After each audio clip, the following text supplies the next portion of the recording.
오늘의 말씀은 재난의 시대를 어떻게 준비해야 하는가. 그렇다면 이 재난의 시대를 우리가 어떻게 준비해야 하는가라는 말씀으로 하나님 말씀 증거하도록 하겠습니다. 2011년 3월 11일에 일본 쓰나미가 덮쳤다는 것을 여러분이 잘 알고 계실 것입니다. 리히터 규모가 8.9였었어요. 그래서 그런 지진이 있은 다음에 1시간 정도 후에 쓰나미가 왔습니다. 리히터 규모가 8.9, 그러면 거의 9에 해당되는 그런 리히터 규모인데요. 세기가 6에서 7 사이면 지진이 6이 넘어가면은 도움 없이는 걸을 수가 없다 그래요. 땅이 워낙 흔들리기 때문에 혼자서는 못 걷고 옆에 뭘 붙들고 있던지 아니면 지나가는 사람들이 도와주던지 서로 돕던지 그렇게 해야 됩니다. 만약에 세기가 7이 넘어가게 되면은 사람이 이성을 잃게 됩니다. 마음에 공포가 오는 거예요. 왜냐하면 자기가 생존에 이거는 희망이 있을지 없을지 모르기 때문에. 우리가 멘탈 붕괴라 그럽니다. 멘붕. 완전히 그냥 정신이 붕괴돼 버립니다. 그래서 정신적인 공황 상태가 바로 세기가 7 정도였을 때. 만약에 세기가 8이 넘어가게 되면은 건물이 완전히 파괴됩니다. 그리고 땅이 그냥 확 내려가고 땅이 확 올라가서 단층 현상이 생겨버려요. 극심한 공포 속에 사람이 들어가게 됩니다. 세기가 9.0 이상은요, 이걸로 말로 표현할 수가 없습니다. 근데 일본 지진은 8.9의 지진이 있었습니다. 일본 사람들이요, 제가 영상을 한번 봤어요. 보니까 진짜 그 지진이 일어날 때 영상을 찍었더라고요. 생각보다는 꽤 많이 찍었더라고요. 보니까 사람들이 난리가 아닙니다. 가장 또 무서운 것 중에 하나가 화재예요. 불이 나버려요. 그러면 이거 어떻게 할 수가 없어요. 또 그냥 이게 보통 이제 지하 같은 데는 불이 꺼져버려요. 이마트에서 보다가 불이 꺼져버려요. 이게 흔들리면서. 사람들이 뭐 숨고 있고 뭘 붙들고 있는 모습을 제가 보았습니다. 거기에다가 시속 800km로 30m 높이로 파도가 와요. 1시간 후에. 아마 초당 200m가 넘었던 것 같아요. 상당히 빠른 그런 바람과 더불어서 파도가 확 휘슬러 오고 그 다음에 파도의 높이가 30m예요. 여기에 버틸 수 있는 건물은 아무것도 없다 그래요. 여기에 버틸 수 있는 건물은 없답니다. 선진국임에도 불구하고 실종자 수가 19,000명. 19,000여 명. 그리고 해안을 따라서 402km. 여기서 부산까지가 400km잖아요. 402km의 해안이 다 몰살당했어요. 자취도 없이 사라지고 흔적만 남은 그러한 사진을 보았습니다. 엄청난 규모의 엄청난 파도였었습니다. 그들은 이런 일이 벌어질 거라고 예상을 전혀 못했습니다.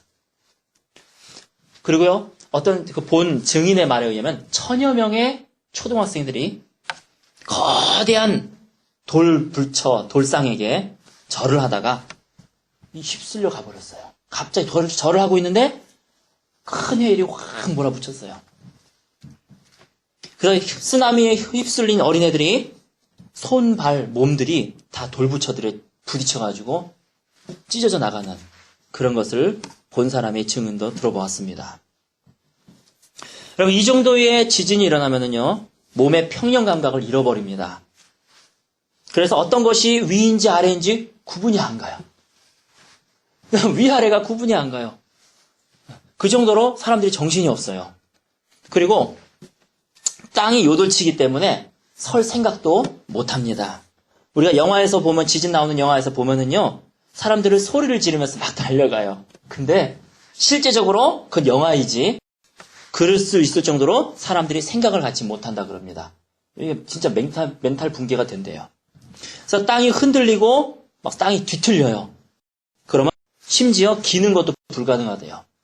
기는 것도. 일본 지진 때 사람들이 많이 기어서 도망가려고 했지만은 공깃돌이 팍팍 튀듯 사람들이 이리저리 뒹굴르고 튀는 그것을 목도했습니다. 도망갈 수도 없어요. 어디 갈 수도 없어요.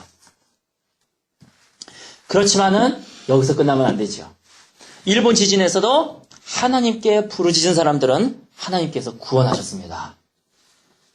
하나님은 하나님의 백성들을 그냥 놔두시지 않으셔요. 하나님은 반드시 재난에서도 하나님을 백성들을 구원하십니다. 한 마을에 한두 채 정도는 그냥 남아있더래요. 이상하다.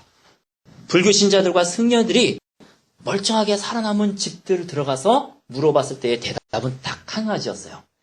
예수 그리스도. 예수 그리스도. 저 집은 뭔가 하고 들어갔다. 아니, 당신네들은 어떻게 이렇게 멀쩡합니까? 네, 우리는 기도하고 있었습니다. 우리는 예수님께서 우리를 지켜주셨습니다. 이 대답을 그들은 공통적으로 받았다고 하는 증언을 제가 들었습니다. 세상은 점점 시험과 환란의 시대로 가고 있습니다. 우리는 하지만 여기서 우리는 평강을 누릴 수가 있습니다. 왜냐하면 어떠한 상황에서도 하나님은 우리와 함께 하시기 때문입니다. 하나님은 특별한 계획이 아닌 이상 하나님은 당신의 백성과 함께 하십니다. 그뿐만 아니라 우리를 지켜주시고 우리를 보호하십니다. 시편 23편에 이렇게 쓰여져 있어요. 내가 사망의 음침한 골짜기로 다닐지라도. 누가 이 사망의 음침한 골짜기를 설명을 하는데 참 잘하시더라고요. 이분이 죽었다 살아난 분이에요. 30분 동안. 죽고 난 다음에 검은 통로가 있는데 진짜 아무 희망이 없고 아무 소망이 없고 죽음만이 자기를 기다리는, 지옥만이 자기를 기다리는 사망의 음침한 골짜기가 바로 이런 거구나 하는 거를 알게 됐다라고 하는 얘기를 제가 들어본 적이 있습니다. 여기 다니는 사람들이요, 다 멀쩡한 것 같으면서도요, 죽으면은 지옥을 가야 됩니다. 죽으면요, 더 이상 천국과 지옥을 결정할 수가 없어요. 일단 그 사람이 죽으면은요, 아무 소망이 없어요. 아무 희망이 없어요. 사단이 기다리고 있어요. 그곳으로 그는 영원히 고문을 받으면서 살아가는 것입니다. 이 천국과 지옥은요, 장난이 아니죠. 이건 실제 존재하는 것이고, 실제로 수많은 사람들이 지금도 지옥으로 가고 있습니다. 자기가 생각나는 분들을 위해서 여러분 중보기도 하시기 바랍니다. 하나님, 그분의 영혼을 구원하여 주시옵소서. 그분의 영혼을 구원하여 주시옵소서. 이 세상에서 우리가 평강을 누리는 것도 중요하지만 저 세상에서 영원히 지옥 속의 뜨거운 유황 속에서 살지 않고 주님과 더불어 사는 것이 더 중요합니다. 그러므로 오늘도 우리가 주님을 항상 기뻐하며 있을 수 있습니다. 내가 사망의 음침한 골짜기로 다닐지라도 해를 두려워하지 않을 것은 주께서 나와 항상 함께 하심이라. 주의 지팡이와 막대기가 나를 안위하시나이다. 하나님이 나와 함께 하시기 때문에 주의 지팡이와 막대기가 나를 지켜주시는 것입니다. 요한복음 16장 33절에는 이것을 너희에게 이름은 너희로 내 안에서 평안을 누리게 하려 함이라. 세상에서는 너희가 환난을 당하나 담대하라. 내가 세상을 이기었노라. 주께서 말씀하시는 것입니다. 세상에서 너희가 환난을 당하나 담대하라. 내가 너에게 평안을 준다. 내가 세상을 이기었노라. 라고 말씀하고 계시는 것입니다. 저는요, 몇 달 전에 새벽 기도 때 출애굽기에 대해서 말씀을 전하면서 6월절에 대해서 갑자기 주님이 주신 어떤 감동이 있었어요. 6월절을 딱 보니까 죽음의 사자가 양의 피를 바른 데는 넘어가요. 그래서 이 6월절은요, 이집트에서 나오는 것도 되지만 사실은 그런 구원의 시작도 되지만 사실은 심판의 모습도 가지고 있습니다. 양의 피가 있으면 그는 심판을 안 받아요. 하지만 양의 피가 없으면 그는 심판을 받습니다. 그래서 이 6월절이라고 하는 것은요, 최후의 심판의 의미도 가지고 있어요. 그러면 이 6월절 전에 어떤 일이 있었는가? 10가지 재앙이 있었습니다. 개구리가 나오고, 메뚜기가 나오고, 그 다음에 물이 피로 변하고, 10가지 재앙이 있어요. 하나님의 심판이 있기 전에는 세상에 주님께서 재앙을 주실 것입니다. 그리고 제일 마지막 재앙이 어떻게 보면 둘째 사망, 심판이에요. 그러나 저는 거기서 고센 땅을 보았습니다. 고센 땅에는요, 이스라엘 민족이 살고 있었던 땅이었었어요. 그러나 고센 땅은 10가지 재앙이 전혀 미치지 않았어요. 나일강이 피로 변했지만 고센 땅에 있는 물은 변하지 않았어요. 이집트에 메뚜기가 들어왔지만은 고센 땅에서는 메뚜기가 없었어요. 하나님은요, 우리를 고센 땅으로 인도하실 것입니다. 우리가 어떤 상황에 있든지 간에 하나님께서는 우리를 지켜주시고 보호하실 것입니다. 우리가 찬송가 265장 있잖아요. 주 십자가를 지심으로 죄인을 구속하셨으니 그 피를 보고 믿는 자는 주의 진노를 면하겠네. 주님의 사랑 크신 은혜 보혈의 능력 의지하세. 심판의 불이 내릴 때에 주의 진노를 면하겠네. 내가 그 피를 유월절 그 양의 피를 볼 때에 내가 널 넘어서 가리라. 우리가 예수 그리스도의 피로 인하여서 우리는 하나님의 심판에서 면함을 받을 수 있는 것입니다. 그렇다면 하나님께서는요, 주의 말씀대로 우리를 저 10가지 재앙의 시대에, 이 재난의 시대에 고센 땅으로 우리를 인도하실 것입니다. 그 믿음이 저 여러분에게 심어지는 귀한 시간 되시기를 예수님의 이름으로 축원합니다. 요한계시록 7장에 보면은요, 이런 말씀이 쓰여져 있습니다. 찾지는 마시고 이 시간 잘 들어보시기 바랍니다. 요한계시록 7장. 2일 후에 내가 4명의 천사가 땅 네 모퉁이에 선 것을 보니 땅의 사막의 사방으로부터 바람을 붙잡아 바람으로 하여금 땅에나 바다에나 각종 나무에 불지 못하게 하더라. 천사들이 있는데 천사들이 이 바람을 붙잡아서 바람을 불지 못하게 만들었어요. 또 봄에 다른 천사가 살아계신 하나님의 인을 가지고 도장이죠. 해 돋는 데서부터 올라와서 동쪽에서부터 올라오죠. 왕과 바다를 해롭게 할 권세를 받은 이 네 천사에게, 이 네 천사는 왕과 바다를 해롭게 할 권세를 가지고 있는 천사인데 이게 바람을 붙잡고 있는 거예요. 아직까지는. 천사를 향하여 큰 소리를 외쳐 이르되 우리가 우리 하나님의 종들의 이마에 인치기까지, 이마에 도장을 다 찍기까지 땅이나 바다나 나무들을 해하지 말라 하더라. 하나님의 사람들에게 머리에 도장을 다 찍을 때까지, 이는 하나님의 사람이다. 예레미는 하나님의 사람이다. 한권사님 하나님의 사람이다. 김집사님 하나님의 사람이다. 하나님의 사람이다라고 도장을 다 찍을 때까지는 바다나 땅이나 나무들을 해하지 말라 하더라. 이렇게 요한계시록 7장에 쓰여져 있습니다. 우리는요, 이 부분의 해석을 전부는 정확히 알 수는 없습니다. 그러나 여기서 우리가 확실히 알 수 있는 것은 이 세상의 재앙과 하나님들 종들의 이마에 인치는 것과는 깊은 관계가 있다는 것이에요. 재앙과 인치는 것. 자연의 재앙을 가져오는 4명의 천사는 주님의 종들의 이마에 인을 다 칠 때까지는 움직일 수가 없었습니다. 인을 친 후에 자연재앙이 시작되리라고 말할 수는 또 없어요. 왜냐하면 이게 7장이지만 5장, 6장에 벌써 자연재해는 나타납니다. 그러나 여기서 우리가 정확하게 알 수 있는 것은 자연재앙에 있어서 하나님의 백성인 사람들과 하나님의 백성이 아닌 사람들을 분명히 구별하고 있다는 것이에요. 자연재앙이 임함에 있어서 하나님이 인을 도장을 찍은 사람들과 도장을 찍지 않은 사람들과의 분명한 구분을 주님께서 다 짓고 있다는 것입니다. 제가 특별한 계획이라는 말씀을 드렸는데 이 특별한 계획이 무엇인가? 바로 순교로서의 부르심을 받은 자들이 있어요. 순교자들. 하나님의 특별한 계획입니다. 이 사람은요, 그 계획 속에서 순교함으로써 하나님의 영광을 나타내는 사람들이 있어요.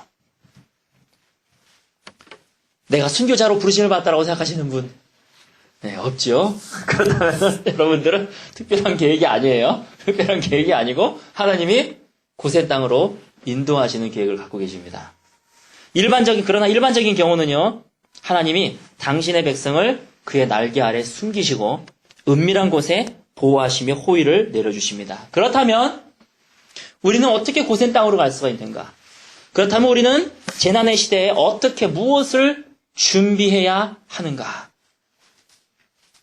너무 늦으면 안 됩니다. 타이타닉호처럼 너무 늦었어. 그러면 안 돼요. 우리는 지금서부터 이 재난의 시대를 준비해야지 됩니다. 하나님의 고센 땅을 향해 나아가야 됩니다. 첫 번째는요, 우리의 몸과 마음이 주님께 꼭 붙어 있어야지 됩니다. 아멘. 우리의 몸이 주님께 꼭 붙어 있어야지 돼요. 우리의 마음이 주님께 꼭 붙어 있어야지 돼요. 지금은요, 다른 생각을 하고 다른 데 가면 안 됩니다. 99마리의 양과 한 마리의 양을 여러분이 알고 계실 거예요. 한 마리의 양은요, 99마리 속에 포함된, 100마리 속에 포함된 양이었어요. 그러나 그가 목자에게 붙어 있지 않았어요. 그는 목자를 떠났습니다. 자기의 생각대로 살았어요. 자기가 원하는 방향대로 돌아다녔어요. 그리고 언젠가는 돌아갈 것이라고 생각을 했습니다. 언젠가만 돌아가면 된다. 이제 내 방법대로 살고 내 생활대로 살자. 하지만 그는 잃어버린 한 마리 양은요, 불행한 것이었어요. 왜냐하면 목자를 떠났기 때문에 목자가 보호해 줄 수가 없었어요.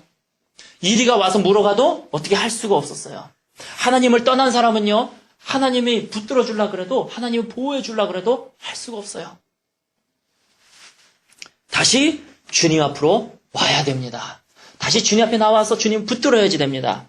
하나님을요, 내 몸으로 붙들고 내 마음으로 붙들어야지 돼요.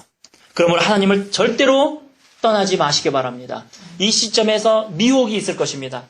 교회에 배교들이 있을 것입니다. 바로 이 미혹과 배교들이 있을 때에 수많은 사람들이 하나님을 오히려 떠나게 될 것입니다. 예수님 외에도 길이 있대 떠나게 될 것입니다. 저 교회는 동성연애를 반대해. 저 교회는 인권이 무너진 교회야. 떠나게 될 것입니다. 많은 사람들이 자신이 좋아하는 설교를 해주기를 원하고, 많은 사람들이 자기가 듣기 좋아하는 설교를 해주기를 원할 것입니다. 그리고 회개하라라고 외치면 떠날 것입니다. 듣기 싫다는 거예요. 그러나 바로 이 시점은 주님을 떠나면 안 되는 시점입니다.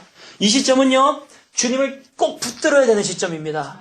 이 시점은요, 있어야 될 곳에 있고, 잊지 말아야 될 곳에 잊지 말아야 되는 시기입니다. 내 마음이 주님을 꼭 붙들어야지 되는 아주 중요한 시기인 것입니다. 많은 숫자들이 2000년 후에 들어와서 많은 성도들이 감소했다 그래요. 마음이 안타깝습니다. 영적인 시각을 가진 사람은요, 바로 이때에 점점점 붙들어야 된다는 것을 알게 됩니다. 그러나 영적인 시각을 갖지 못한 사람들은 떠나가게 되는 것이에요. 우리 누가복음 13장에 우리가 잘 아는 말씀이 있습니다. 그때 마침 두어 사람이 와서 빌라도가 어떤 갈릴리 사람의 피를 그들의 제물에 섞은 일로 예수께 아뢰니, 대답하여 이르시되 너희는 이 갈릴리 사람들이 이같이 해 받음으로 다른 모든 갈릴리 사람보다 죄가 더 있는 줄 아느냐. 너희에게 이르노니 아니라 너희도 만일 회개하지 아니하면 다 이와 같이 망하리라. 또 실로암에서 망대가 무너져 치어 죽은 18사람이 예루살렘에 거한 다른 모든 사람보다 죄가 더 있다고 생각하느냐. 내가 너희에게 이르노니 아니라 너희도 만일 회개하지 아니하면 다 이와 같이 망하리라. 다른 사람들의 죄를 보고요, 그것을 격언 삼으라는 것이에요. 바로 이럴 때일수록 회개하고 주님 앞에 더 나오라는 것입니다.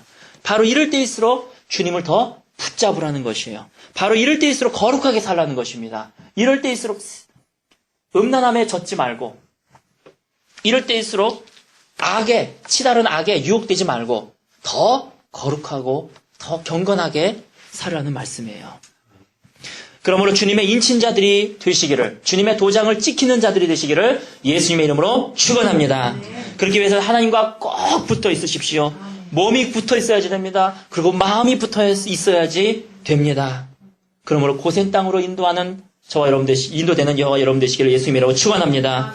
요한복음 15장에 나는 포도나무여 내 아버지는 농부라. 물은 내게 붙어있어 열매를 맺지 아니하는 가지는 아버지께서 그것을 제거해 버리시고, 물은 열매를 맺는 가지는 더 열매를 맺게 하려 하여 그것을 깨끗하게 하시느니라. 너희는 내가 일러준 말로 이미 깨끗하여졌으니 내 안에 거하라. 나도 너희 안에 거하리라. 이게 붙어있는 것이에요. 내 안에 거하라. 나도 너희 안에 거하리라. 너희는 가지다. 그러므로 나무에 붙어있어라.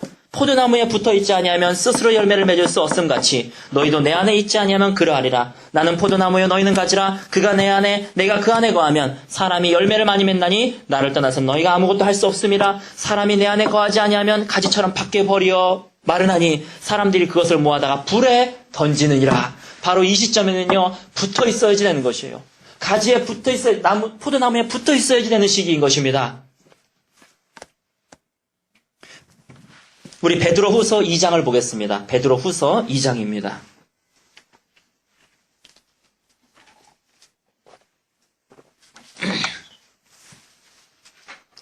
베드로 후서 2장입니다. 4절서부터요. 베드로 후서 2장 4절.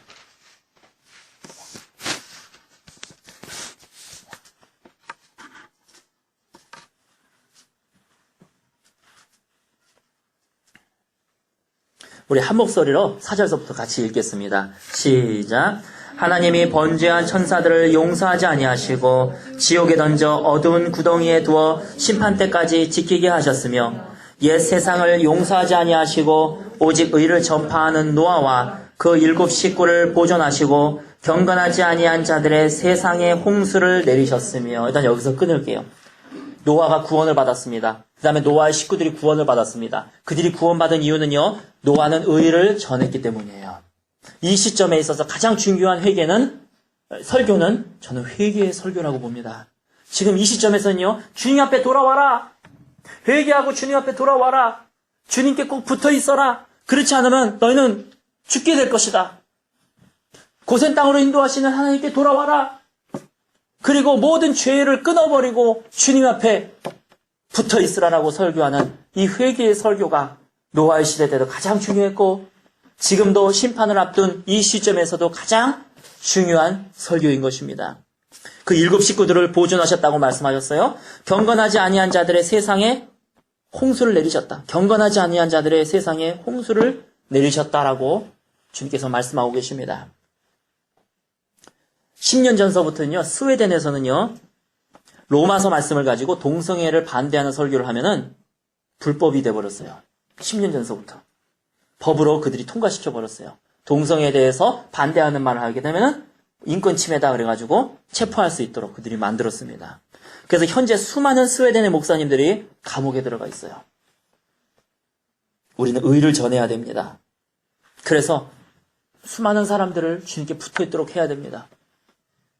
이것이 바로 마지막 시대예요. 6절서부터 같이 읽겠습니다.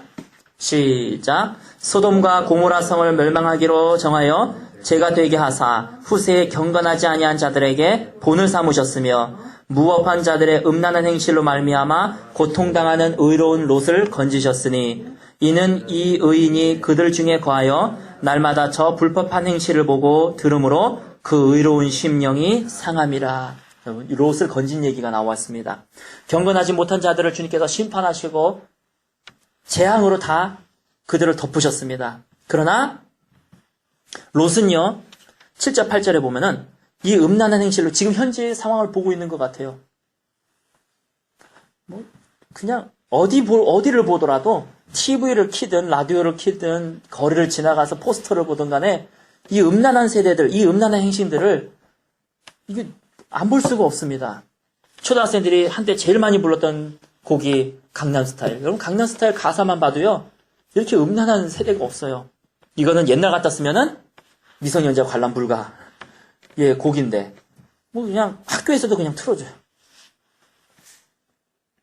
섹시 레이디래나? 이런 말이 왜 나옵니까? 우리 어렸을 때 그렇잖아요. 그런 말 나올 수가 없었잖아요. 이게 초등학생들이 부르고 다니는 노래가 돼버렸어요. 아주 마음이 괴롭습니다. 이러한 터무니없고 동성애를 주장하고 공산주의를 주장하고 그리고 이런 음란한 세대를 보면은요, 마음이 괴롭습니다. 그래서 무법한 자들의 음란한 행실로 말미암아 고통당하는 의로운 롯을 건지셨다라고 성경은 쓰여 있습니다. 이는 이 의인이 그들 중에 거하여 날마다 저 불법한 행실을 보고 들으므로 그 의로운 심령이 상함이라. 하나님 알고 계십니다. 우리가 이 세대 속에서 삶으로 우리의 심령이 상하고 있다는 것. 안티 기독교인들이 기독교를 방해하고 기독교를 모독하고 하는 말들을 들으면서 우리의 심령이 상하다는 것을 주님께서는 아십니다. 그렇기 때문에 노아의 소돔과 고모라를 멸망시킨 그 일들이 따라오는 거예요. 공의의 하나님이 그렇기 때문에 지금 세상의 마지막으로 우리가 가고 있는 것입니다. 9절, 10절 같이 읽겠습니다. 시작. 주께서 경건한 자는 시험에서 건지실 줄 아시고 불의한 자는 형벌 아래에 두어 심판날까지 지키시며 특별히 육체를 따라 더러운 종력 가운데서 행하며 주관하는 일을 멸시하는 자들에게는 형벌할 줄 아시느니라. 이들은 당돌하고 자긍하여 떨지 않고 영광 있는 자들을 비방하거니와. 현대의 지금 이 마지막 시대를 잘 나타내고 있습니다. 특별히 10절에 육체를 따라 더러운 정욕 가운데서 행하며 주관하는 이 하나님을 멸시한다고 되어 있어요. 그리고 이들은 아주 당돌합니다. 아주 자긍합니다. 떨지 않고 영광 있는 자들도 비판합니다. 이런 시대에 지금 우리가 살고 있는데 가장 중요한 이 베드로후서의 말씀의 메시지는 무엇입니까? 경건하라는 것이에요. 경건하라. 바로 이때일수록 음란함에 더 유혹받지 말고 이때일수록 자기를 더 경건하게 하고 더 회개하고 주님 앞에 붙어 있으라는 것입니다. 유다서 1장 14절에도 이렇게 쓰여져 있습니다. 아담의 7대손 에녹이 이 사람들에 대하여도 예언하여 이르되 보라 주께서 그 수만의 거룩한 자와 함께 임하셨으니 이는 무사람을 심판하사 모든 경건하지 않은 자가 경건하지 않게 행한 모든 경건하지 않은 일과 또 경건하지 않은 죄인들이 주를 거슬려 한 모든 완악한 말로 말미암아 그들을 정죄하려 하심이라 하였느니라. 이 사람들은 원망하는 자요 불만을 통하는 자요 그 정욕대로 행하는 자라. 그 입으로 자랑하는 말을 하여 이익을 위하여 아첨하느니라. 로마서 1장 18절에 하나님의 진노가 불의로 진리를 막는 사람들의 모든 경건하지 않음과 불의에 대하여 하늘로부터 나타나니 라고 성경을 말씀하고 있습니다. 아까 경건 계속 나오잖아요. 바로 이 시점에서 우리가 가장 무엇을 준비해야 됩니까? 쓰나미가 몰려올 때 이거 준비하면 안 돼요. 쓰나미가 몰려올 때는 벌써 심판이에요. 그때 준비하는 것이 아닙니다. 우리는요 지금서부터 가지가 붙어있듯이 주님께 꼭 붙어있는 것을 준비해야 됩니다. 그리고 경건하고 거룩을 쫓아야지 됩니다. 아까 인도네시아 쓰나미에 대해서 말씀을 드렸습니다. 2004년 12월 26일 오전 10시경에 그런 쓰나미가 왔습니다. 그런데요 거기 한 교회가 있었어요. 그리스도인들이 간혹 가다가 있어요. 보면 신기해요. 아까 그런 그리스도인도 있었지만 파도 타기 하는 그리스도인도 있었지만은 크리스마스 때 어떤 교회에서 세례를 주기 위해서 바다가 아니라 산 계곡으로 올라갔어요. 왜냐하면 모슬렘들이 워낙 많아가지고 바다에서 세례를 주면은요 모슬렘들이 죽여버려요. 가만 놔둘 수가 없어요. 그래서 그들이 산으로 계곡으로 올라갔습니다. 크리스마스 날 세례를 주었습니다. 그런데 세례를 받자 그들에게는 성령이 강하게 임하셨어요. 어떤 증언자의 말입니다. 세례를 받자 성령이 그들에게 강하게 임하셨어요. 그래서 그들이 일어나면은 다시 또 성령이 그들을 넘어뜨리시고 강하게 역사하셔가지고 하루 종일 크리스마스 날 하루 종일 그들은 누워있을 수밖에 없었다고 합니다. 그렇게 25일을 지냈어요. 그리고 그 다음날 아침에 일찍 내려가야 되겠다 싶어서 그들이 산에 내려왔는데 벌써 그들이 살던 도시는 사라지고 난 다음이었었어요. 수십만 명이 쓰나미에 몰살당한 다음이었습니다. 여러분 이 재난의 시대에 하나님께 꼭 붙어 있으시는 저와 여러분 되시기를 예수님의 이름으로 축원합니다. 몸과 마음이 모두 주님께 바싹 붙어 있으세요. 다른 데 초점을 맞추지 마세요. 주님께 초점을 맞추십시오. 주님께 가장 우선순위를 드리면서 주님께 초점을 맞추시기를 바랍니다. 이런 때일수록 경건한 삶을 사십시오. 거룩함을 추구하십시오. 우리가 이 시대에 거룩해져야만 바로 주님 가지에 붙어있는 그러한 일이 될 것입니다. 또 우리가 거룩해져야만 하는 또 다른 이유는 다음 시간에 말씀을 드리도록 하겠습니다. 자, 첫 번째는 우리가 무엇을 준비해야 된다 그랬습니까? 우리의 몸과 마음이 주님께 붙어 있어야지 된다. 두 번째는요, 말씀으로 자신을 채워야 됩니다. 말씀으로 나를 채워야 흔들리지 않는 믿음을 갖게 됩니다. 시편 18편 30절에 하나님의 도는 완전하고 여호와의 말씀은 순수하니 그는 자기에게 피하는 모든 자의 방패시로다. 그는 자기에게 피하는 모든 자의 방패시로다. 시편 105편 19절에 보면은 곧 여호와의 말씀이 응할 때까지라 그의 말씀이 그를 단련하였도다. 그의 말씀이 그를 단련하였도다라고 되어 있어요. 하나님의 말씀은요 우리를 단련시키십니다. 하나님의 말씀을 통하여서요 우리는 점점점 강건해집니다. 지금서부터 주의 말씀을 주의 말씀을 내 마음으로 채워야지 됩니다. 내 머리를요 하나님의 말씀으로 채워야지 됩니다. 그래서 어느 누가 그런 얘기를 했어요. 당신의 머리에 있는 모든 쓸데없는 그림들을 다 떼어내십시오. 당신의 마음은, 당신의 생각은 당신의 거실입니다. 그 거실의 벽에 붙어있는 음란한 그림들, 거실에 붙어있는 그런 용서하지 못하는 그림들, 그리고 남을 미워하고 시기하고 또 자기 돈을 벌고자 하고 자기 욕망대로 살고자 하는 그런 그림들을 다 떼어내십시오. 그리고 거기에다가 성경 구절을 하나씩 붙이십시오. 이런 말씀을 하는 것을 제가 들어보았습니다.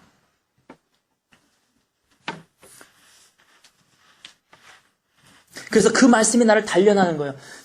이거 마지막 시대에 이걸 준비할 수 없습니다. 지금서부터 우리 말씀으로 내 머리를 채우는 거, 말씀으로 나의 생각을 채우고 내 생각을 말씀에 순종하는 것을 지금서부터 우리는 준비해야 됩니다. 말씀이 그를 단련하였도다. 시편 107편 20절에는요. 그가 그의 말씀을 보내어 그들을 고치시고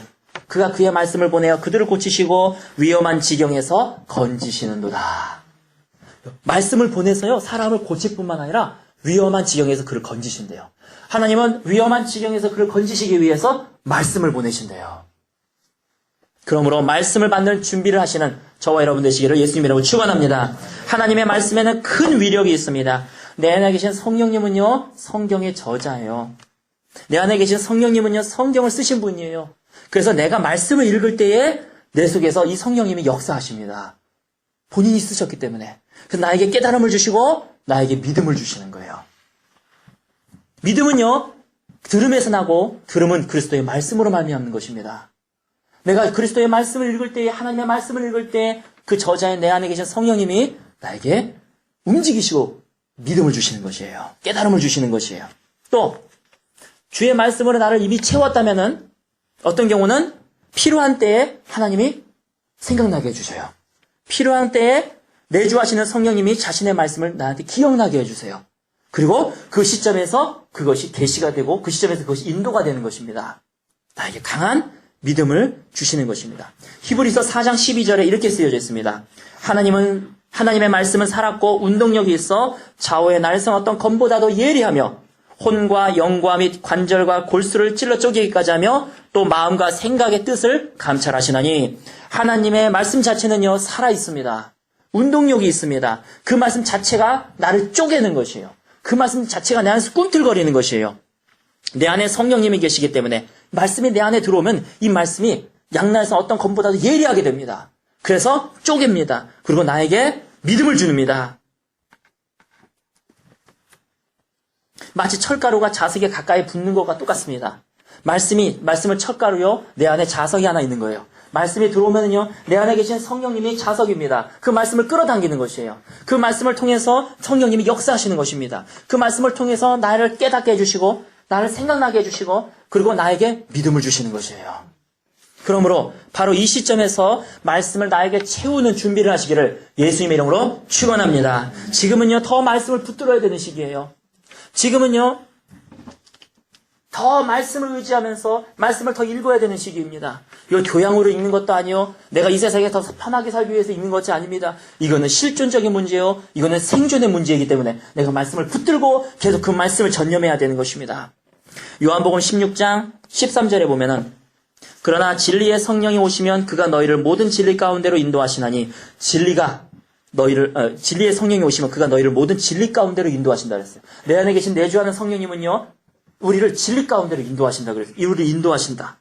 그가 스스로 말하지 않고 오직 들은 것을 말하며 장래일을 너희에게 알리시리라. 장래일까지도 내 안에 계신 성령님은 우리를 통해서 알게 해주실 것입니다. 요한복음 14장 26절 보혜사 곧 아버지께서 내 이름으로 보내실 성령 그가 너희에게 모든 것을 가르치시고 우리가 말씀을 읽을 때요. 내 안에 계신 성령님은 모든 것을 가르쳐 주셔요. 그리고 내가 너에게 말한 것을 생각나게 하시리라. 내 안에 말씀으로 채우면 필요할 때, 적절할 때에 하나님이 나에게 그 말씀을 생각나게 해주시고 믿음을 주시는 것입니다. 그러므로 주의 말씀으로 자신을 꼭 채우시기 바랍니다. 하나님의 말씀을 통해서 주님은 말씀을 통해서 역사하십니다. 내가 이때 어떻게 해야 됩니까 주님? 그런데 갑자기 주님께서 말씀을 주셔요. 그러면 그 말씀을 통해서 내가 어떻게 해야 되는지를 알게 되는 것입니다. 시편 119편 50절에 이 말씀은 나의 고난 중에 위로라. 주의 말씀이 나를 살리셨기 때문입니다. 나를 살리시는 분은요. 살리시는 주의 말씀이에요.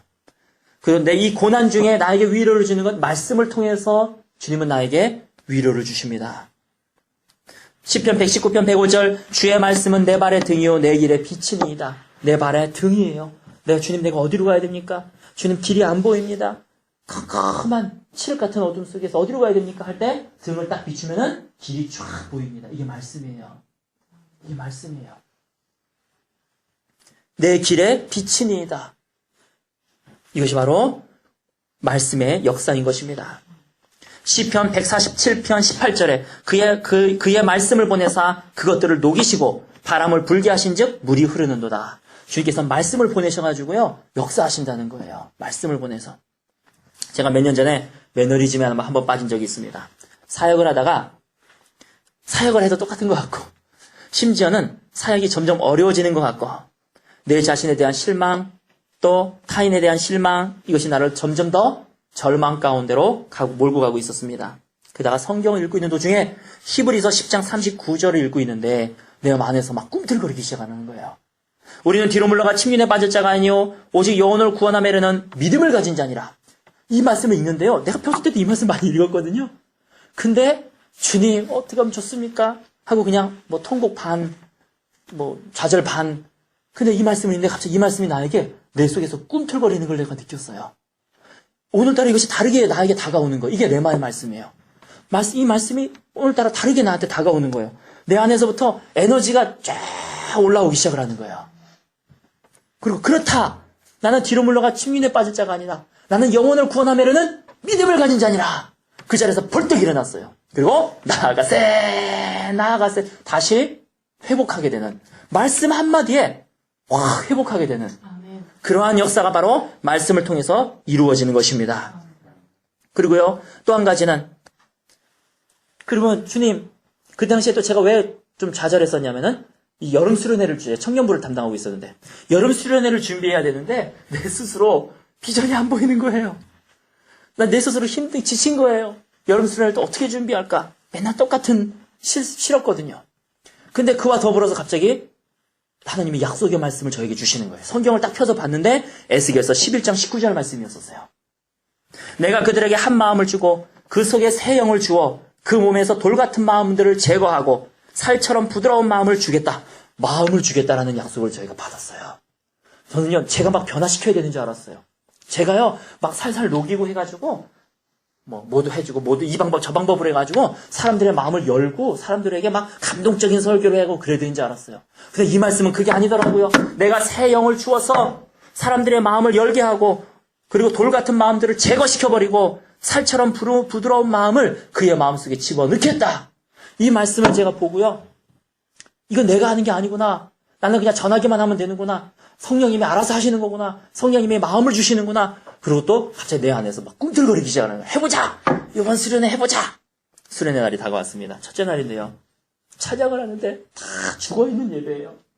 찬양을 부르는데 사람들의 얼굴은 다 시무룩하고 그냥 뭐 그런 거 있잖아요. 어쩔 수 없이 따라 부르는 앞에서 하라고 하니까 어쩔 수 없이 따라 부르는 뒤에서 주님 앞에 따졌어요. 주님 새 마음을 주신다면서요. 새 마음을 주신다면서. 이게 뭡니까? 나 이럴 줄 알았어. 그래서 내가 마음이 절망되고 실망되었는데 나 이럴 줄 알았어. 사람들 얼굴 좀 봐요. 근데 내가 봐도 시험 드네. 저 어떻게 해요? 이게 첫날인데 하나님이 막 따졌어. 근데 일단 하나님이 음성은 안 주시더라고요. 제가 한 것은 이 에스겔의 말씀, 약속의 말씀을 계속 마음에 붙드는 것이었습니다. 내가 너에게 새 마음을 줄 것이다. 새 영을 주게 될 것이다. 돌처럼 굳은 마음을 제거하게 될 것이다. 부드러운 마음을 주게 될 것이다. 이 말씀을 가지고 그냥 기도했습니다. 그랬을 뿐이에요. 근데 갑자기 하나님의 음성이 들렸어요. 교제 찬양을 하라. 교제 찬양을 하라. 경쟁의 모습 속에 보이는 하나님의 영상 아름다워라. 찬양곡까지도 생각이 났어요. 지금 하던 찬양을 끊어라. 그리고 교제 찬양을 하라. 그래서 찬양 한참 부르고 있는데 그냥 끊어버렸어요. 끊어버리고 우리 주님 앞에 우리 서로 간에 교제 찬양을 합시다. 하고 먼저 자기 자신을 향해서 축복하게 했어요. 경제에 자기 이름을 부르면서 민영의 모습 속에 보이는 하나님 영상 아름다워라. 여러분 시작만 하니까요. 하나님이 알아서 역사하시더라고요. 그냥 시작만 했어요. 사람들이 자기 자신을 축복하면서 막 우는 거예요. 사람들의 마음이 확 열리는 거예요. 제가 한 것까지는 거기까지예요. 우리 축복송 합시다. 먼저 자기 자신의 가슴에 손을 얹고 찬양하십시오. 그 다음에는요, 알아서 진행이 되더라고요. 알아서. 우리 서로 축복해 줍시다. 우리 둘씩 축복해 줍시다. 그리고 그냥 노래만 계속 반복했어요. 알아서 돌아다니면서 울면서 안아주고, 알아서 뭐 시키지도 않아도. 그거 갖고요, 한 10분, 20분 가까이를 그냥 축복만 했던 것 같아요. 사람들의 마음이 확 열리더니, 그 다음부터 무슨 말을, 어떤 메시지를 전하더라도 아멘으로 다 받기 시작을 하는 거예요. 그리고 이 청년들의 얼굴이 갑자기 확 천사처럼 변하는 거예요. 그것을 보면서 하나님의 약속이구나. 주의 말씀이 역사가 있구나. 그리고 하나님이 말씀을 통해서 나에게 말씀해 주시는 거구나 하는 것을 깨닫게 되었습니다.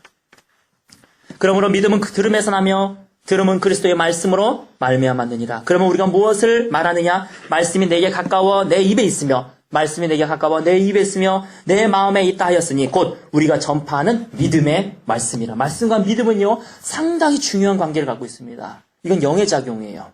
이거 말씀을 읽는 건 혼해작용이 영해작용이에요. 그들과 같이 우리도 복음 전함을 받은 자이나 들은 바 그 말씀이 그들에게 유익하지 못한 것은 히브리서 4장 2절입니다. 그 말씀이 그들에게 유익하지 못한 것은 듣는 자가 믿음과 결부시키지 아니함이라. 말씀과 믿음은요, 아주 중요한 관계에 있습니다. 우리의 믿음이 어떻게 성장합니까? 어떻게 그것이 믿어집니까? 환경은 반대 방향으로 가고 있는데 내가 이것이 어떻게 믿어져요? 말씀이 없으면 믿어질 수가 없는 것이에요. 그렇지만 말씀이 있으면 이게 믿어지는 것입니다. 믿음은 말씀으로 말미암기 때문이에요. 그러므로 오늘 이 시점에서 말씀으로 자기를 채우셔서 굳건한 믿음의 반석 위에 일어서시는 저와 여러분 되시기를 예수님 이름으로 축원합니다. 이거는 미리 준비해야 되는 것이에요. 게리 우드라고 하는 목사님의 간증을 끝으로 해서 오늘 말씀은 여기까지 해야 될 것 같아요. 하나가 더 남았어요. 준비해야 될 거 하나가 더 남았는데 그까지는 다 못할 것 같습니다. 그래서 다음 시간에 그 하나 더 남은 거를 하도록 그렇게 하겠습니다.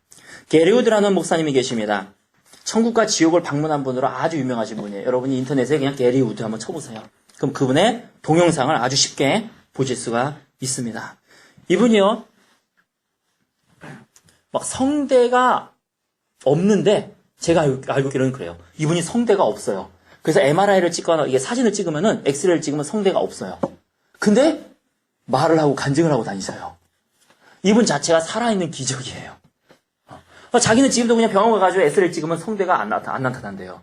그런데 간증을 하고 기도하고 말씀을 전하면서 다니는 분이에요. 그래서 살아있는 지금 기적으로 우리가 알고 있는 분입니다. 근데 이분이 2011년 12월에 2년 전에 췌장암에 걸렸어요. 그래서 의사들은 얼마 살지 못할 것이라고 그 게리 우드 목사님한테 얘기했습니다. 췌장암은 암 중에서도 매우 고통스러운 암이라고 저는 알고 있습니다. 이분이 처음엔 5시간마다 진통제 모르핀을 맞았어요. 5시간마다. 너무 괴롭고 너무 아프니까. 그리고 의사들은 암 말기입니다. 이제 죽을 준비를 하십시오. 마지막 준비를 하십시오. 만날 때마다 그 얘기를 하고 있는 거예요. 5시간마다 진통제를 맞다가 나중엔 2시간마다 진통제를 맞았어요. 계속 괴로워지는 거예요, 몸이. 그러다가 15분마다 맞기 시작을 했어요. 이 사람은요, 이제 죽음이 눈앞에 있는 사람이에요. 15분마다 모르핀을 맞고 있었습니다. 근데 그분의 간증에 자기는 아무것도 하지 않았다 그래요. 그가 행한 일은 2가지였습니다. 예배 드리는 거. 교회 가서 예배 드리는 거. 그리고 2번째는 말씀을 읽는 거. 2가지였었어요.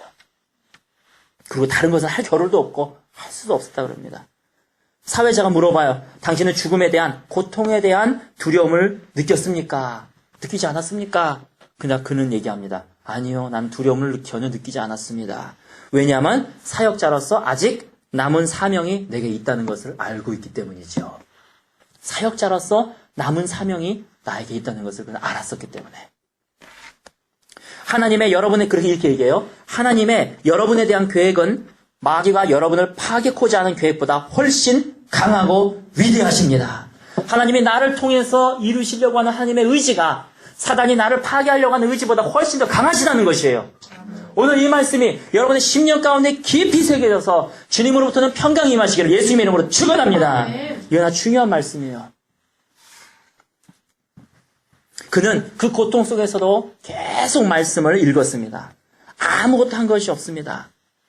근데요, 그 말씀 속에서 믿음이 계속 생기는 거예요. 난 더 살 수 있다. 아니, 5시간이 2시간 되고 2시간이 15분 줄어들고 있는데도 마음은, 육체는 그런데 마음은 아니에요.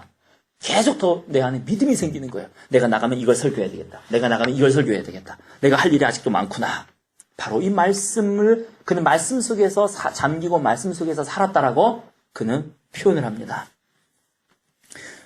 또 게르드 목사님 얘기해요. 의료진들의 말보다 나는 2000년 동안 변하지 않은 하나님의 말씀을 더 신뢰했다. 의료진의 말을 신뢰한 것이 아니라 하나님의 말씀을 신뢰했다. 그가 채찍에 맞음으로 내가 나음을 입었느니라. 채찍에 맞음으로 나음을 입었으면 나는 이것이 더 진리임을 내 입으로 선포하고 이 말씀 속에서 내가 살아갔다라고 얘기를 합니다. 예배에 가는 걸 포기하지 않았어요. 그래서 예배에 와서 목사님들과 성도님들의 안수를 받았어요. 그러니까 올 때마다 계속 기도 요청을 했어요. 나를 위해서 기도해달라고. 근데 어느 순간 또 그날도 똑같이 와서 안수를 받고 기도하고 있는데 마음속에 믿음이 확 떨어지는 걸 이분이 느꼈어요. 너가 나았느니라. 그 믿음이 갑자기 기도하는 도중에 마음속에 확 심어졌어요. 그리고 그분은 알았습니다. 내가 나았구나. 그리고 2년이 지난 지금도 그는 그 이후로 병원을 안 갔어요. 그는 그의 암은 완전히 나아버렸어요. 오히려 간증을 하는데 일반인보다 더 건장한 모습으로 그는 자신의 간증을 합니다. 그러면서 말하는 거예요. 말씀 속에 잠기십시오. 말씀을 통해서 믿음을 얻으십시오. 말씀 속에 잠기시고 말씀으로 자신의 몸을 채우십시오. 그리고 하나님이 주시는 그 믿음 위에 굳건하게 서시기 바랍니다. 그는 자기 간증을 통해서 이렇게 합니다. 말씀은 살아서 역사하십니다. 말씀은 내 발의 등이요 내 길의 빛이십니다. 주님께서 말씀을 보내어서 모든 것을 녹이시고 말씀으로 나에게 믿음을 주셔서 이 재난의 시대에 감당할 수 있는 그러한 믿음을 우리에게 주실 것입니다. 그러한 믿음이 우리에게 소유되어지는 저와 여러분 되시기를 예수님의 이름으로 축원합니다. 그러므로 이 말세 시대 때 주님을 더 떠나는 것이 아니라 미혹돼서 음란함에 빠져가고 그런 것이 아니라 예수님을 더 붙들고 예수님을 내 몸과 마음으로 붙들고 또한 내가 회개하며 또한 경건의 삶을 살며 더 거룩해지는 열망 속에서 고세 땅으로 인도함받는 저와 여러분 되시기를 예수님의 이름으로 축원합니다. 또한 주의 말씀을 나의 몸에 채우시기 바랍니다. 내 안에 계주하시는 성령님의 역사로 인하여서 더 믿음이 생기고 더 성장하게 될 것입니다. 그러므로 하나님과 더불어 살면서 말씀으로 나를 채우시는 저와 여러분 되시기를, 그래서 주님을 더 사모하고 주님을 더 사랑하며 주님을 더 붙들고 있는 저와 여러분 되시기를 예수님의 이름으로 축원합니다. 기도하시겠습니다.